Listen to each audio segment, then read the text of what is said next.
Just about as perfect of a spring day as you can get here on the farm. We had a pig that is getting ready to have babies back here, so I'm gonna come check on her.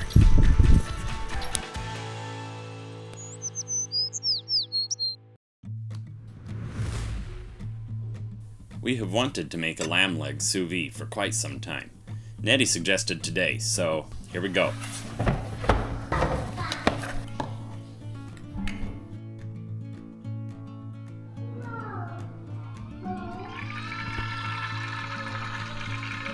We have a busy day ahead of us with shearing sheep, but the cool thing about sous vide is that you can set it and leave it and then go do your tasks or chores or whatever you need to do. Nettie lightly toasted some garlic in olive oil on the stovetop and let that oil cool.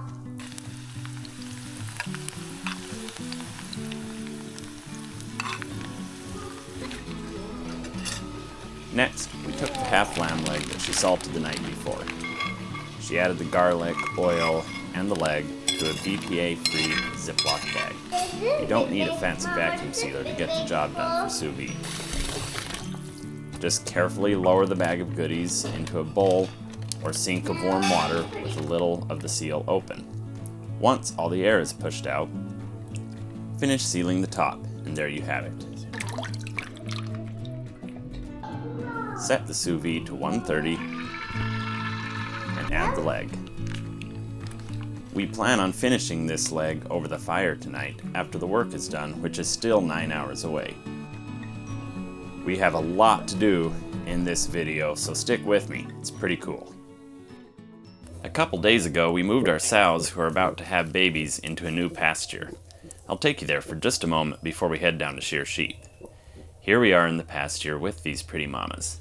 A little bit ago, I was trying to film them following me with the bucket of feed when one kicked my camera over.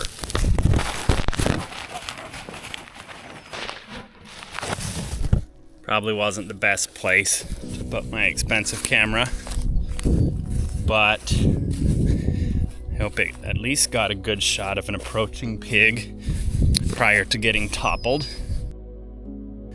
We raise our pigs naturally on pasture. That means that they build their nests and take care of their babies as nature intends. Most of the mama pigs in this country are confined to crates that they are unable to even turn around in to have their babies.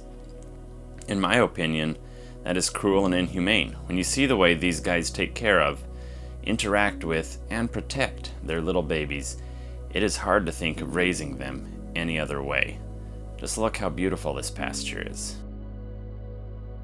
As advocates for ethical farming practices, we invite you to join our journey in connecting consumers with the source of their food. Like, subscribe, share to support our mission of fostering a more sustainable food system. Now back to our video.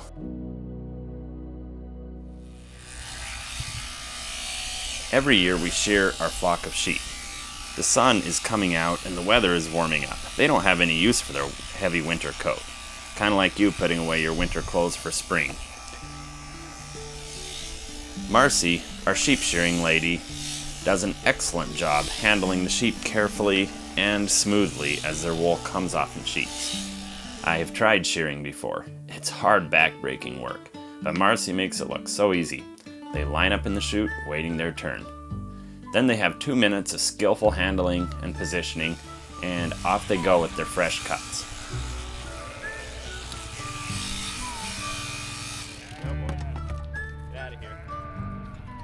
It seems to always expose an itch that they finally are able to reach.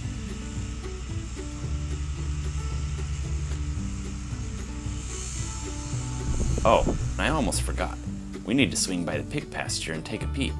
I saw our one sow building her nest earlier, so I think we may find a nest of pigs. So, we need to be pretty quiet. I don't like stressing out these mama pigs when they are farrowing. Oh look, I think she has had them.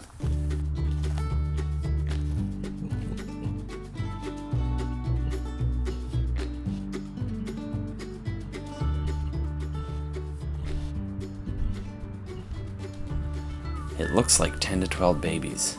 I will count them later. cute those little faces are.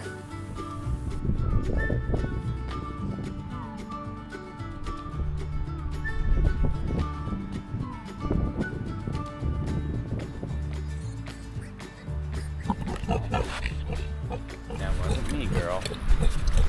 I better get out of here and leave her alone for now.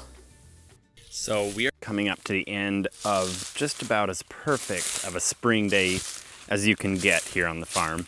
I'm actually down here in the woods right now because I'm trying to find some wild edibles for the chimichurri that I wanted to make for the lamb leg.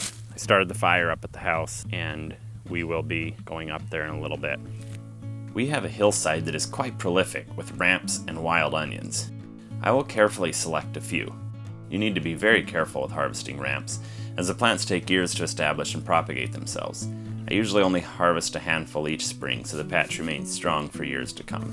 I think I've got enough for the chimichurri. Looks pretty good if you ask me. Now it is time to wash up our harvest and prep the chimichurri. I'll chop it all up super fine. You can use a food processor, but I like knives. Wow, the smell coming from this pile of freshness is amazing. I'll add a tablespoon of red wine vinegar and then add olive oil till desired consistency. I think I ended up with about a cup before I liked the consistency and texture. And it got kind of a nice spiciness from the olive oil. We are going to pull this leg out of the water where it has been cooking for 9 hours. We have a hot fire out on our porch, so let's go put on a crust worthy of this meat quality. I'll just drop the cooking grate nice and low, roasting this leg on all sides. Keep turning it so it doesn't burn. It is pretty easy to burn it accidentally with a fire this hot. We will butter up some asparagus and cook as a side.